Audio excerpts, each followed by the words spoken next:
Hello, my friends. Jerry Rosa here in the Rosa String Works workshop. Oh my goodness, do we have some crazy weather here? I'm sure you do too, but oh my gosh, it's just been crazy. It's sub-zero temperatures every single night, seems like. And, I say not sub-zero, sub-freezing temperatures. So down in below 32, in the 20s, a lot, hitting the teens an awful lot. Anyway, Wednesday was 85 degrees during the day. It's just nuts. Just nuts. Yesterday was 65 during the day. Well, I'm not complaining about the 65. I like that. The 50s and 60s for the next couple of months would just tickle me to death. I don't want to jump to 85 right away. That's just nuts. Well, hope you're all doing well. All 73,000 of you. That's about where we're at on subs now. As a matter of fact, when I checked just before we went live, we were 8 away from 73,000. So not bad for a fat, gray-haired old guy, 67 years old. I still want to make 100,000 just because I want to. That's the only reason. Yeah, this is a crazy world too. Not that I have any insight on the situation, but the situation in the Ukraine with Russia is just absolutely the saddest thing on the planet. It's just terrible. It's just horrible. Putin is just crazy. He's absolutely a lunatic and needs to be taken out. Just needs to be taken out. And I know by them putting all the sanctions on all his oligarchs, and taking away their goodies and their toys, they're hoping that one of those guys will take him out, I'm sure, is what the purpose of that is. But I hope that there is some kind of scheme in the background somewhere that they're going in to take him out, because he needs to be gone. And I don't know how they'll do that. And I know some of you are saying, "But he's a crazy man. You got to watch it. He's gonna, use nuclear weapons." Well, do you think not doing anything is going to stop him from using nuclear weapons? The guy's crazy. He's just nuts. You can't deal with nuts on a rational basis. You have to take him out. And I hope they do. I sincerely hope they do. They need the United Nations and NATO, all that, whatever, all the powers that be need to hold a court and find him guilty and get rid of him. And send in the troops, whatever it takes. They just need to get rid of him. Because you can't deal with crazy like that. We learned that with Hitler, and we just need to get rid of him. He's no better than Hitler and probably a lot worse. Anyway. Like I said, I don't have any insight. You can feel free to hate everything I just said, but that's how I feel about it. And I stand by that. And if I were in the power and position to do something, I'd go straight after him. I wouldn't worry about the rest of the army. I'd go straight after him. Okay. On a lighter note, oh my gosh, it just burns me up to have people like that in the world. It really does. On a lighter note, my son's dog had puppies a month ago or a few weeks ago, and I have a link to his channel and all those puppies, and they are beautiful. They're really pretty puppies, and you'll enjoy the little video clip. That's in my description. Click on that if you can. My granddaughter Mary lost their district championship game by 2 points. One basket. Oh my gosh, it was horrible. It was back and forth. It was a really good game. It was back and forth the whole game, and the other team won. That's all I can say. So there you go. There's always next year. Another off-key subject is my game camera. I've been leaving it out lately, and I've caught bobcats, deer, raccoons, coyotes, lots of birds. Now, not to be confused, don't be confused. I have not caught bear on my camera. I have not. But my neighbor, just over the hill, less than a mile away, has caught 4 bear on his camera. He got a great big black bear. He got a mama black bear with a cub. It's a little bit smaller, you know, the mama is. And then he also got a cinnamon colored black bear. And anyway, so they're in the neighborhood. You know, to some of you, there's no big deal. You live with bears all the time. But to us here in the Ozarks, who I have never seen a live bear in the, you know, in the Missouri hills. Actually, that's true. Me personally, I have not. My wife and my son had one run across the road in front of them on their way down to Ava, Missouri. But I personally have never seen one in Missouri. So I have a feeling that's going to change before long. Oh, last week and the week before, I don't know how I keep forgetting to do this, but I'm not going to forget this week. So take a look at this, and then I'm going to have to make a correction. But anyway, take a look at this.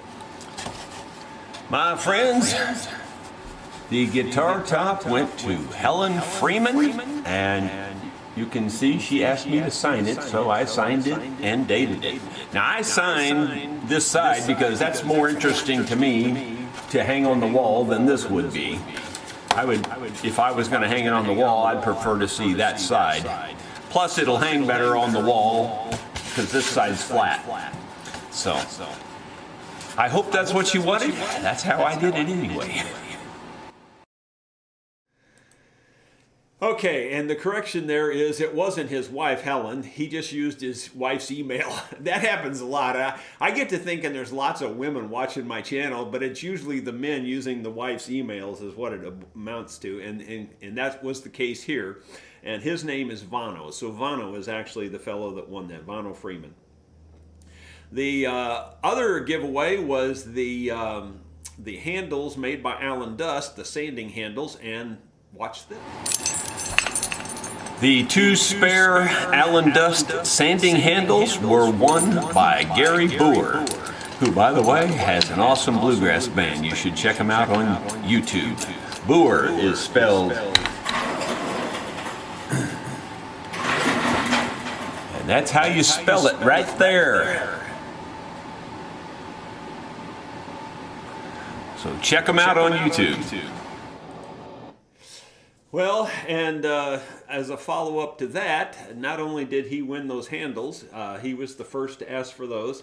By the way that worked out was it was just the first dated and timed email that I received won each of those items.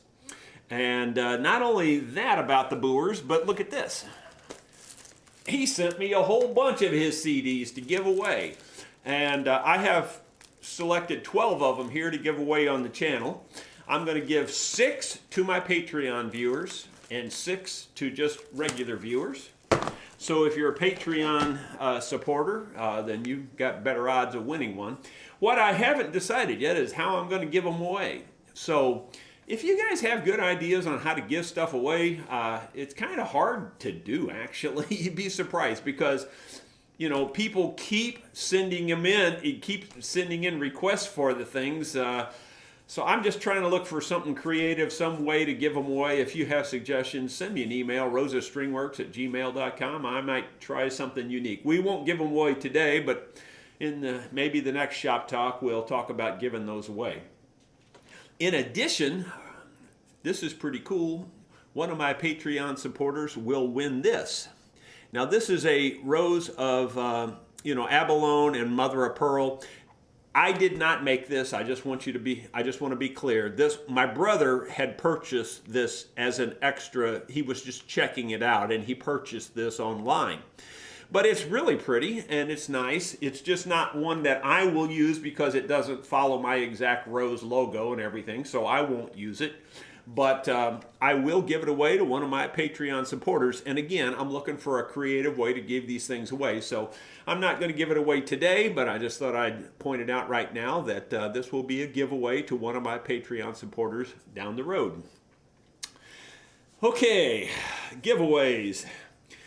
Now on the other side of that, I have viewer gifts. And this came in the mail this week.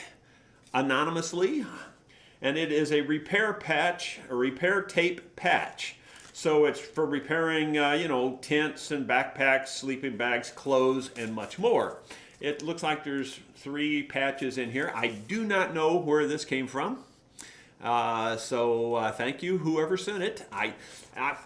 What I'm really curious about is why they sent it. Did I have a hole in my shirt or something? That wouldn't surprise me because that happens all the time. I get holes in everything. But anyway, thank you for that. Let's see. So now we're past that. I'm actually following my script this time. I'm hoping that I won't get off script too bad here and miss my place. We're getting close to the end, by the way, so I will mention that we will take questions and answers, and I see some of you are already starting to pose some questions out there. Be sure to put some question marks in front of your questions so I can find it. It makes it much easier to find. We will be going to Mountain View again, and when I say we, that means me and a bunch of my friends that are from this general area up here in Missouri. We'll be down there June 9th through the 12th, or actually really through the 13th. We'll be coming back home on the 12th. So Mountain View, Arkansas, 9th through the 12th.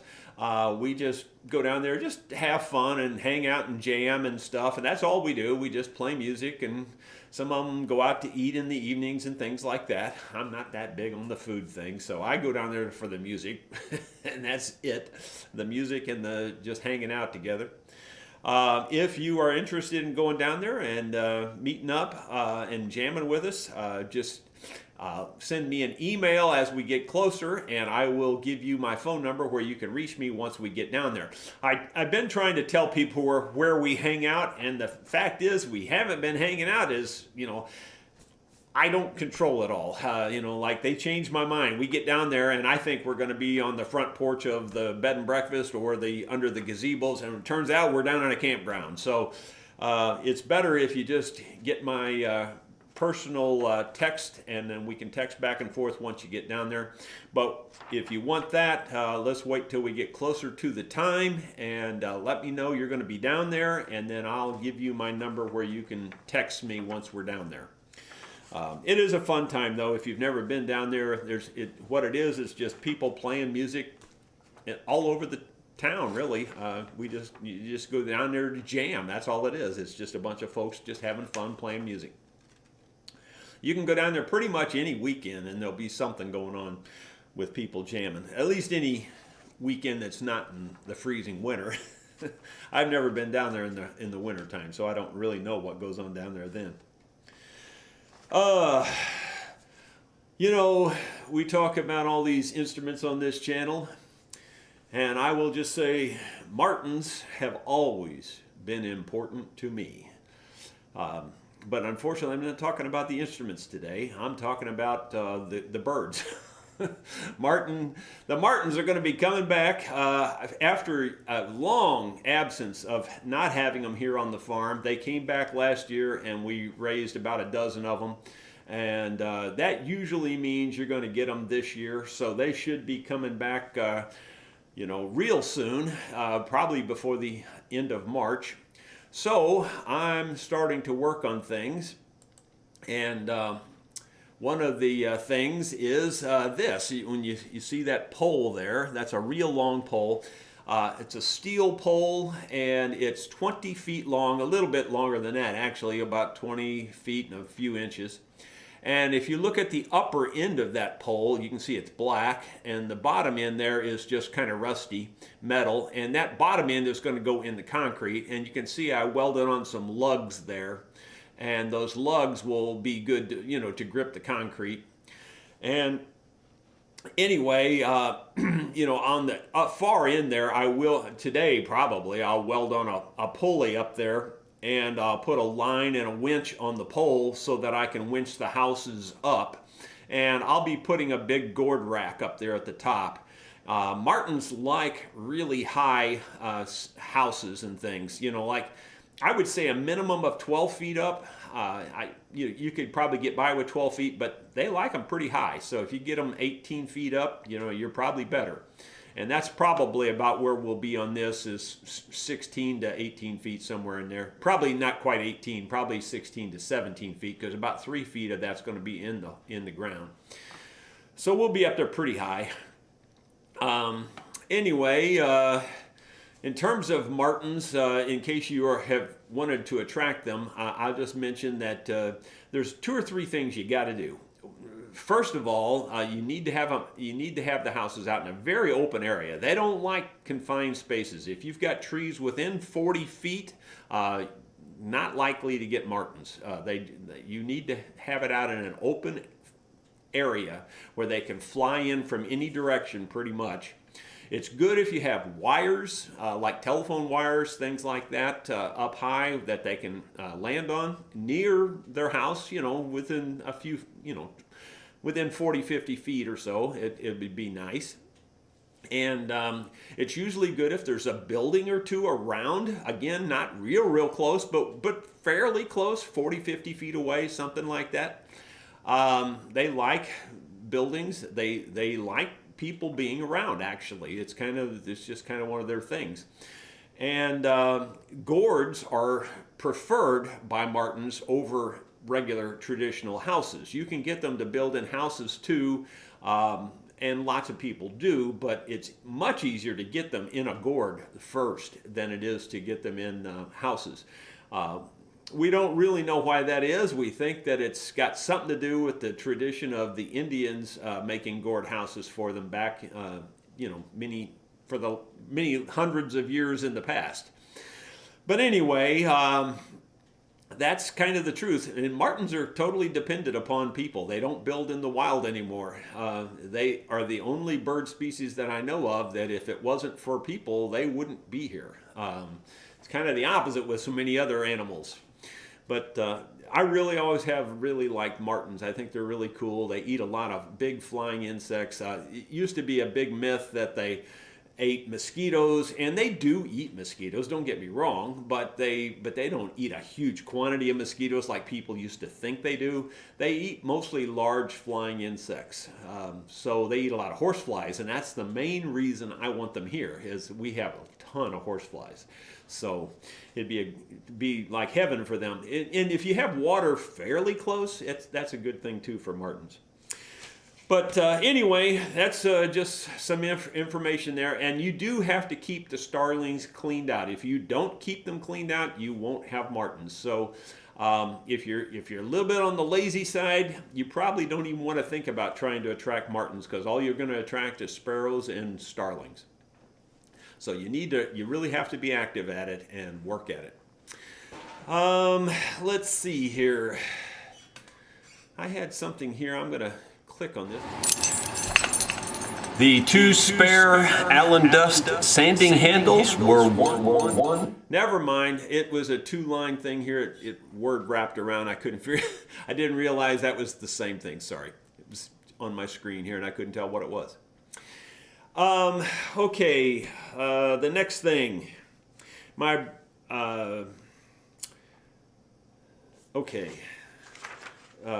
In addition, talking about the martins again, I have a product here I want to talk to you about. This is called Rust Converter Ultra. If you noticed on that pole how it was black at the top, this paints on kind of like a thin milk. It goes on kind of white and milky, and it converts the rust to kind of like a black finish, and it really does a nice job. Now, CRC Rust Converter is the big one on YouTube. Everybody talks about CRC Rust Converter. Now, I almost bought that, but it was $100 for a gallon like this, over $100 for a gallon like this. This was $49. And so I bought this gallon, and it's still mostly a gallon. I mean, I barely used any to do that pole. Now, they do recommend putting it on there twice. I do think it looks like a really good idea. So if you have something that's rusty around the house there, and you just clean it up just the least little bit, paint this on there, and I think you'll be really happy. Then you can also coat over this with regular like enamel paint or oil-based paints, and that works really good over the top of this. And that'll make your paint last longer too. So, and you don't need any additional primer. This is basically your primer, but it's a really good product, and you can check it out. I bought this off of Amazon. This one's called Rust Converter Ultra. Anyway, just thought I'd tell you about that. Whenever I see something that I think is a good product, I like to mention it. In addition, working on the pole there for the Martins, I bought a new shop tool. Now, I didn't buy this for that purpose. I bought this just for general purposes, but I used it on that pole to clean the pole up. And it's a cordless angle grinder. I got the DeWalt version. This thing is powerful, but it's just as expensive as it is powerful. This cost a few dollars, don't get me wrong. This is not for the faint of heart. If you do a lot of welding and grinding and, fabricating like I do, and I'm always doing something, this is really nice to have. I used it for a long time yesterday before the battery gave out. I haven't splurged yet to buy a second battery because, I mean, gee whiz, these things are expensive. Yeah, the batteries aren't cheap either. I mean, they're really expensive. So anyway, I just thought I'd mention that to you. It's a really neat tool. So if you in the market for an angle grinder, Project Farm just did a review on a bunch of them. This one came out pretty good, although I didn't even watch the review to the end because I'd already bought this. But I could tell this one was holding its own, but it didn't look like it was going to be the #1. So you could probably check out Project Farm's review of angle grinders, cordless angle grinders, and do better. But anyway, that's what I bought, and it worked really good on that pole. 2 or 3 more things. I told you this was a hodgepodge. It's just all kinds of stuff today. Caleb, I'm making sure I haven't missed something here on my long list. Caleb Mills, you know who he is? You've heard of him before? I watched one of his videos just recently. It was a thickness sander build that he made, his own thickness sander. He based it off of the the one that Stuart McDonald sells. And he kind of made up his own idea there and built it. And I thought it was really nice. And I just wanted to point you to that. I put a link in my description. So if you've got a small shop and you need a thickness sander, he came up with a pretty good way there to build one. And like I always do, I always put my twist on things. So here we go. And this is not any kind of a negative thing toward Caleb. He did a great job, and I think he used the material he had, and he did a good job. I was just going to point out a couple of things. If you're going to have to buy material, if you don't already have material, then I would recommend you buy a different substrate. The substrate that he used, it was cool because it had a Formica top, and I do like that because that's slick and your wood won't stick on there, or your material you're trying to thickness sand won't stick to that Formica top. That's a really good choice. But the substrate under it, I would recommend you get something a little better than what he had there available, because it was it's a kind of a loose particle board, and that stuff always degrades over time. I would recommend either MDF, which I'm not crazy about, but I'd either recommend MDF, or the best would probably be something like a birch plywood. Or even some of the countertops these days are built with a really tight grain substrate with a Formica top, and anything like that would work really good too. So I thought he did a good job, but I would just use I would try to avoid using a loose particle board like that as the substrate. I do think the Formica top though is an excellent choice. By the way, I thought I'd just point out a few of these substrate ideas. If you can afford it, I think that birch plywood would be the best. And I know that's crazy expensive, but if you bought a large sheet of that, you could think of all the projects you could do with it down the road, other fixtures and jigs and things you could make with it.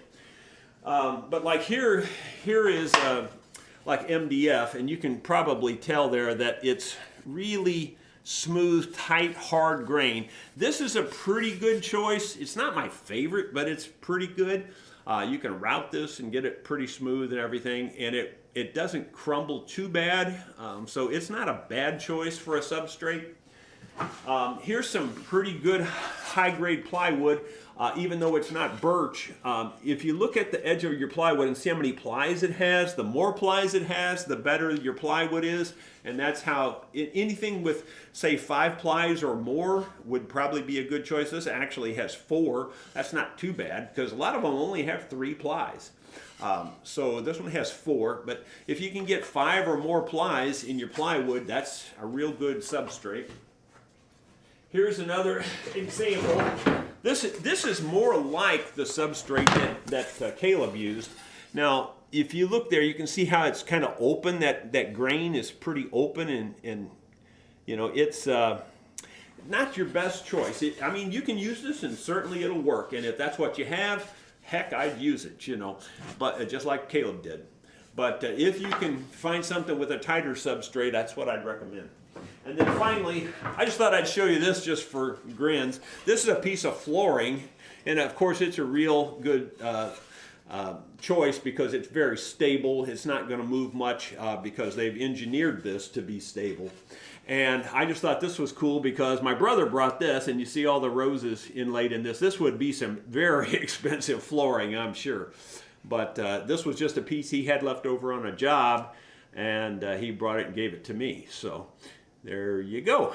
And again, because it had the roses in it, I think that's why my brother brought that and gave it to me. But that would be a good choice for a substrate. And you could even actually put the flooring together, glue it together, clamp it, and make a pretty decent base for your thickness sander with something like this. Now, this is the heavy stuff. This is it's not quite 3/4 of an inch, but it's more than 5/8, I can tell you that. So it's a pretty thick substrate.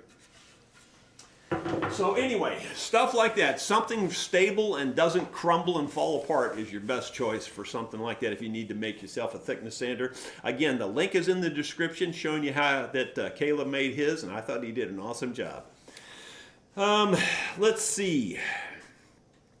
Speaking of my brother bringing that, his guitar, he's building a left-handed dreadnought guitar for his son, and he spent, the first weekend here, and then he came the following weekend and spent the week, and he left with a guitar that was pretty close to finished. He still had to do the fretboard. I think he still had to do the peg head, and like pick guard and bridge and things like that. But he basically had a neck on it. He had a guitar body and top and everything. I don't have any pictures to show you. I'm sure you'll see it down the road, and hopefully we can even make a video of that. The negative is he's not used to videoing things, so he didn't get the video turned on in a lot of places, and then other places he left it for a long time. So we got a lot of editing to do to make a decent video out of that for you. And hopefully we'll get one down the road. Don't look for that soon, because that'll probably be a while. And unless my brother edits his own, and maybe he'll share it with us, and then we'll get it out to you sooner.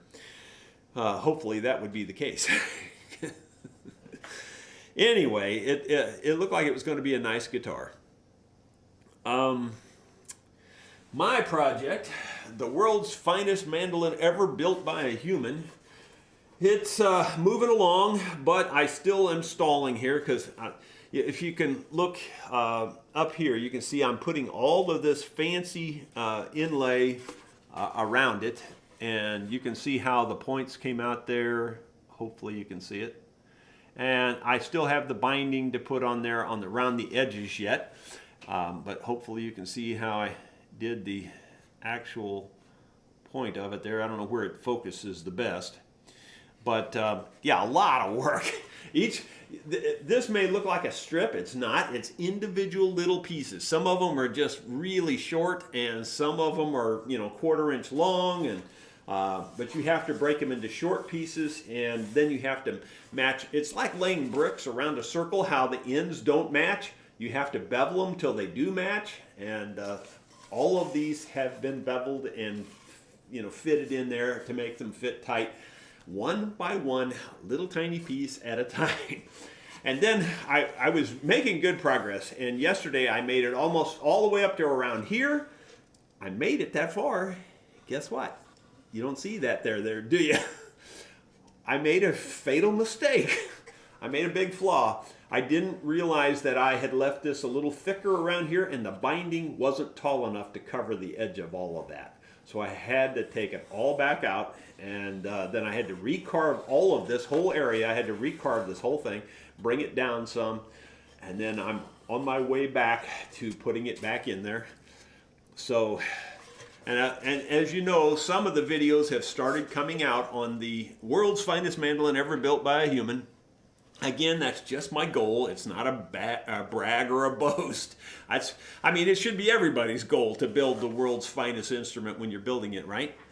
But it's turning out really neat. I really like the detail in it. All the extra carving and this extra body point that people have been. A lot of people have sent me comments on that and how much they like it. I think it's going to be really cool. But anyway. Yeah, I'm just so darn busy. I don't get but just a couple hours every morning to work on it. That's all I'm doing right now. So it may be a while. Hopefully I'll get it finished by the time the videos are out, and you won't have to wait too long for the last video, hopefully. I'm trying. Wow, I think I covered everything. Let me double check here. Let me see if I've got notes out on the edges, and I want to make sure I didn't forget something. I think that's it. I think I covered everything. Okay, well, that means it's time for Q&A or tell me to go jump, whichever. Let's go look and see if we've got questions out there. And I know we did have a few at the beginning. Hopefully there's something I can answer. I'm scrolling up to the beginning, and now I'm scrolling back down, and I'm finding the first one from Lon. And I haven't read it yet. It says, Jerry will watch anything you decide to put on the channel, and I talk you up to any and all those who listen to me. Same age type thing, August of 1954. Well, Lon, thank you very much. I appreciate that very, very much. Very kind of you. As I mentioned, we do have 73,000 subscribers. It's up to you to get me some more.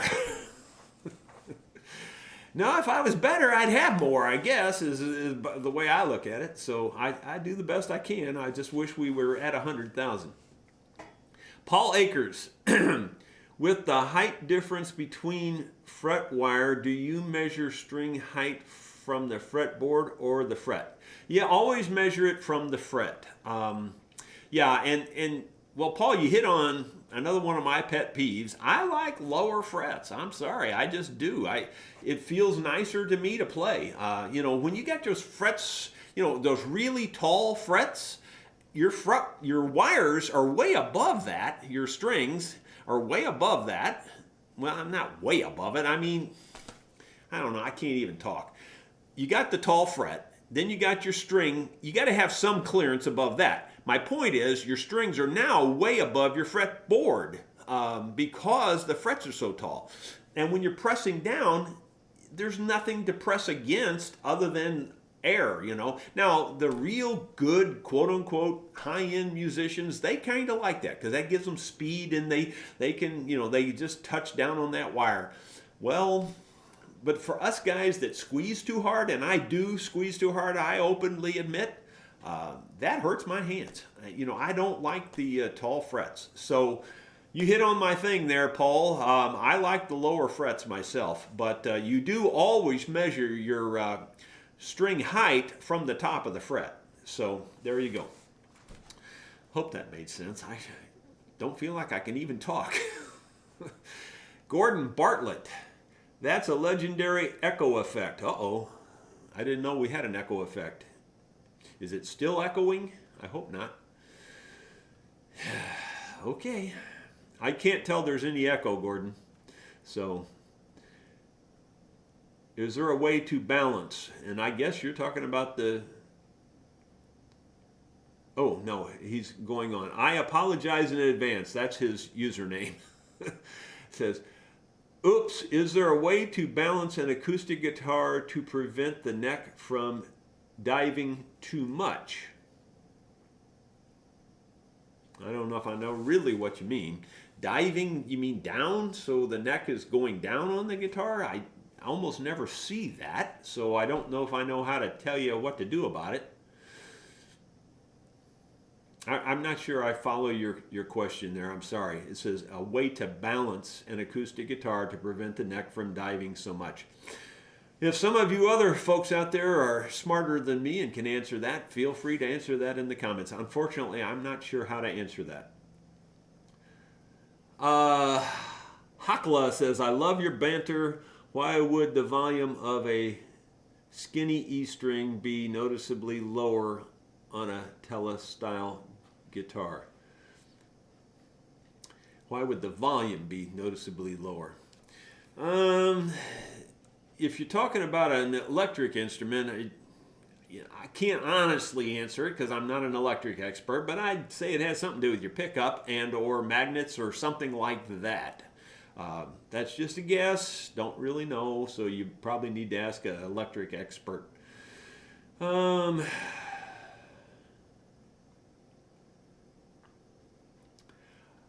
I see. Bill Webb. He's doing. See, I'm thinking of the mechanics of the instrument itself on building and repairing, and Bill Webb's answering the question about the balance. Good point, Bill. I hadn't thought of it that way. He says a lot of times the balance will depend on where you attach your strap or place your strap pin. Okay, we're talking about that kind of balance. Now I know what you're talking about. Yeah, well, see, here's the problem with that. I don't think you're going to be able to fix that by your normal strap attachments because most people attach their straps, right on the instrument. Well, if you've got a heavy neck instrument, it's going to pull down. There's no doubt about that. There's no doubt about that at all.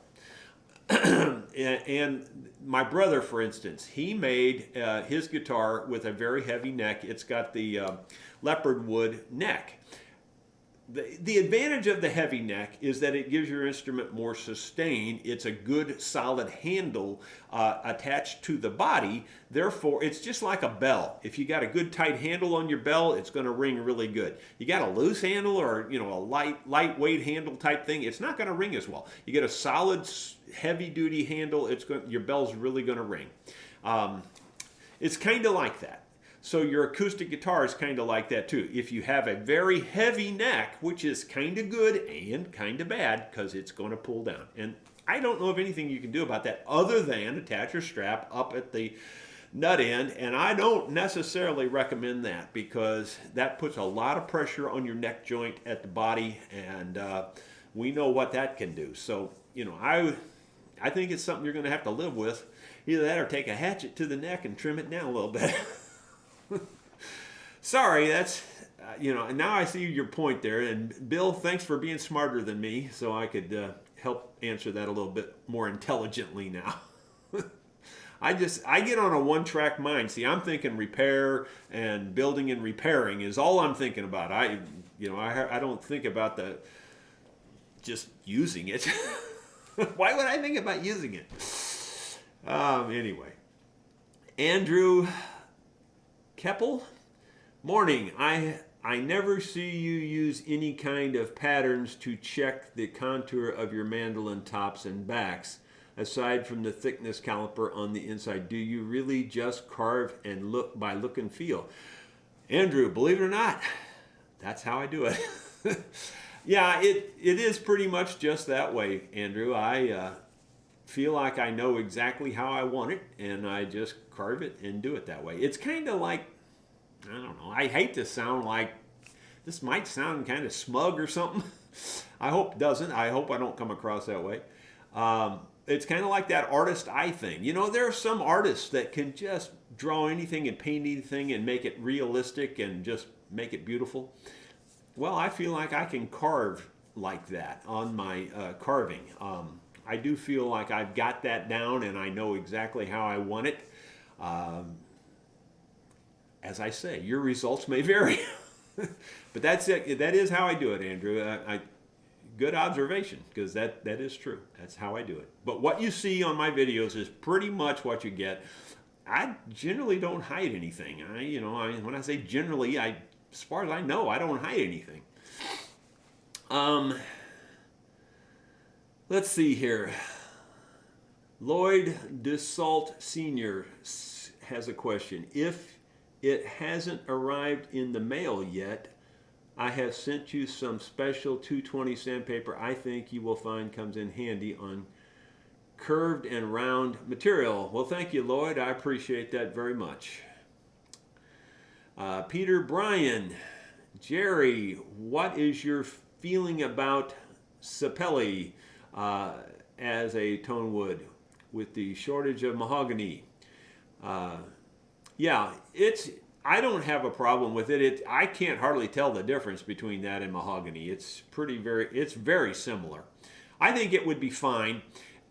I've said before, sapelli or sapili, some people pronounce it. It just depends how and I don't care how you pronounce it, guys. You don't need to correct me. I just don't care. That's the truth of it. This is not an English channel. As long as we know what we're talking about. So sapili or sapelli, however you want to say it, it's a softer hardwood, and so is mahogany. And I'm not crazy about softer hardwoods for the bodies of instruments. They sound great. I mean, they make some great sounding instruments. It's just not the sound I prefer. I prefer the harder back and sides. So that's just me, personal preference. So that's how I feel about it. But it does make a good instrument, so you could use it. Gordon Bartlett.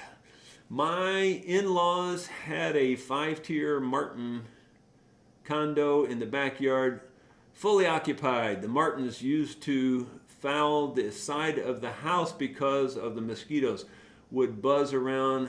Yeah, while they sat on the patio. Yeah, I'm sure that's probably true. And those 5-tier, the house style Martin houses are good if you can get your Martins to use them, but it's harder to get them to come to those in the beginning. You can really attract them much easier with gourds. How do I know that? Because I've had the square Martin house up right next to my gourds the whole time, and they never build in the Martin house. They always build in the gourds. And I have to keep chasing the darn starlings and sparrows out of the actual house. And it's mine is actually an oversized house so that they'd have plenty of room. Martins like a lot of room in their houses, and those gourds have to be the bigger gourds, by the way. If you buy the little gourds, not so much. They like a lot of room. So anyway, the point is, the houses are great and they do work, and once you get them in there, that's fine, but getting them in there that first time is much harder. So that's why I recommend go to gourds if you've never had Martins, and you'll be surprised how much quicker you'll get them in the gourds. Let's see here. I don't see, it looks like a big long dry spell here. I don't see any question marks.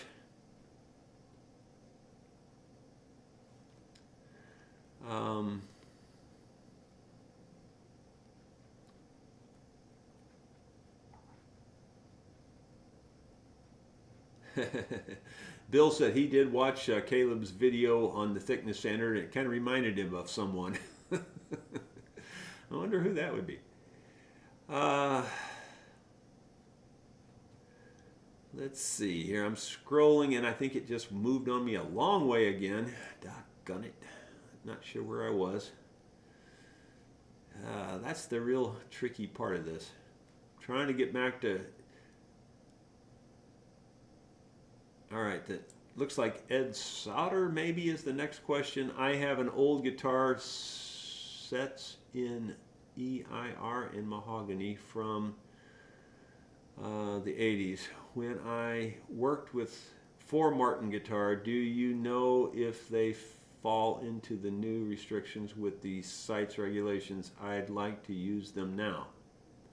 I honestly, Ed, it's over my head. I don't have a clue. Maybe someone else in the comments could answer that for you. That's not something, I'm not a political guy, and I don't follow a lot of all those rules and regs and all that stuff. I just don't. Sorry. And I'm not on any forums, by the way. I really don't like forums. I used to get on those things, and I just don't like them.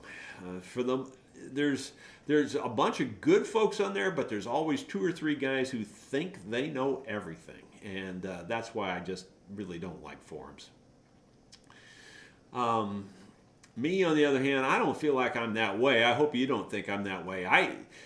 I always say there's a million ways to do everything, and you can try, almost anything you want to. That one thing I always often say too, though, is that whenever you think you've come up with something that nobody else has tried, I guarantee you're second, or third, or fourth, or fifth. Almost everything has been tried with these things. That's no kidding. You really can't hardly come up with anything that hasn't been thought of or tried. Are you going to put binding around the F-holes on the world's finest mandolin? Probably not. Even though, that would step it up a little bit, probably not going to do that. I've thought about it, don't get me wrong. I definitely have thought about it, but I'm probably not going to do that. This project's dragging out long enough as it is. Yeah, that mandolin's going to be nice. I really am happy with it. Okay, I'm looking for the next question. Gene Gambardella. Gene Gambardella. I hope I'm getting close. Why do you only check the action on the 1st and 6th strings? What about the other 4 strings? I don't know where you got the impression I don't check the other ones, but at the 12th fret, I don't often check the action because it pretty much follows at the 12th fret. You don't, and a couple thousandths here or there isn't going to make any difference at the 12th fret. At the 1st fret, I check them all. And I've shown that in my videos many times. So I'm not sure if you're just talking about the 12th fret or what. But I do check them all, Gene. But at the 12th fret, not so much, unless I'm having a specific problem on a string.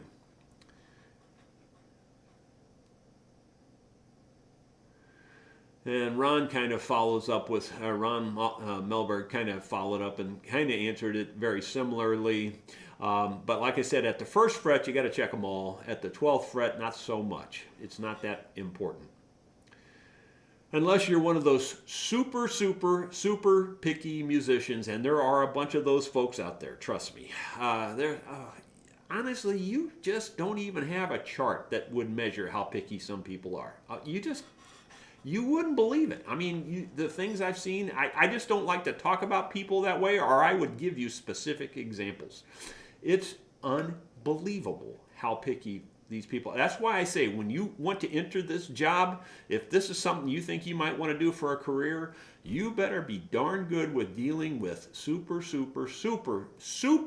picky people. I mean, some of them are so crazy picky that it's just ridiculous. I can't put it in words. And I could name and give instances, but I'm not going to. Clyde Lewis, what are your thoughts on nut slot gauges and their accuracy versus using guitar pick thickness method? Always enjoyed the Friday Shop Talk. Well, Clyde, I don't have any problem with using any tools, any particular tool made for a particular subject or use. I don't have a problem with it. I like simple. I really do, Clyde. Simple is the best thing you can do, in my opinion.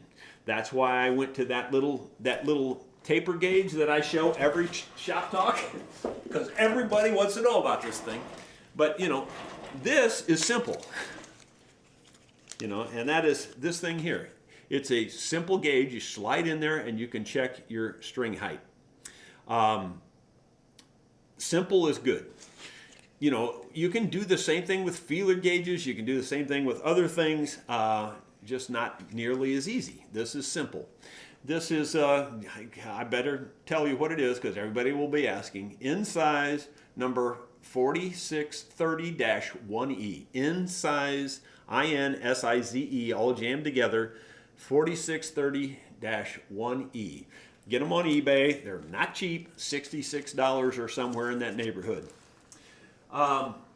So if you've got other tools you want to use, I don't have any problem with that. You just use whatever you want to use.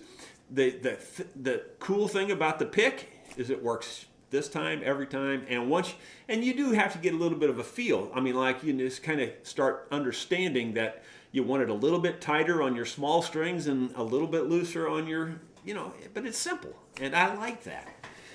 And it's fast. Simple and fast are things you got to do if you're going to make any money in this business. And it saves your customers money and time is money. There you go. So that's why I do it. Nothing against the other tools. They just take more time a lot of times. Can I read sheet music, JJ asks. About that much. Just about, maybe less than that. No, I really can't. I can't read sheet music at all. I wouldn't know an eighth note from a treble clef or something like that. Yeah, I really don't know anything about music, formal music at all, JJ. Thanks for embarrassing me. No, there's nothing wrong with reading music. Trust me, I'm not talking against it. It's a good thing. If you understand how to read music, more power to you. Yeah, I just didn't get up on that side of the bed.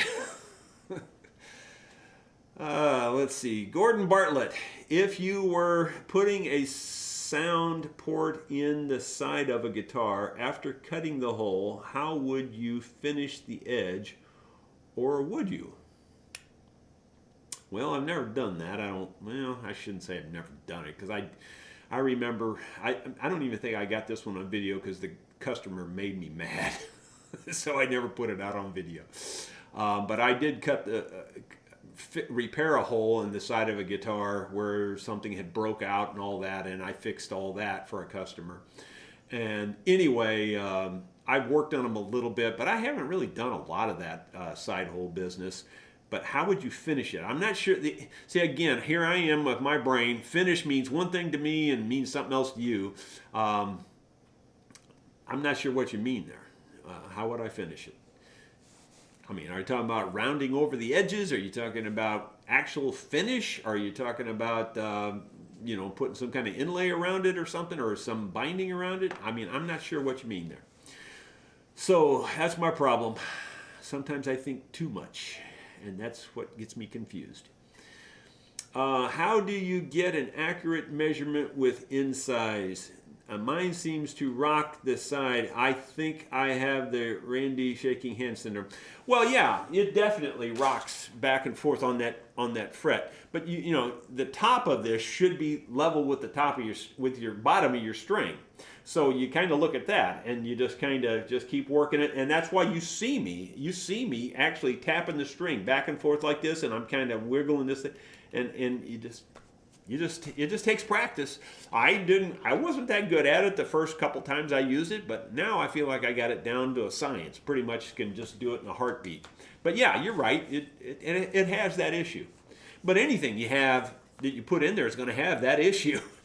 I don't care what you put in there, feeler gauges or a pick or anything, it's going to have that issue. Blaine Cox, have you made any novelty instruments like wash, tube-based cigar? Nope, I have not. No, Blaine, I'm just not into the novelty instruments at all. They have their place, and a lot of people really enjoy them. I'm just not into them at all. Just could care less about them, to be honest. That's just being truthful. Don't mean to offend anybody.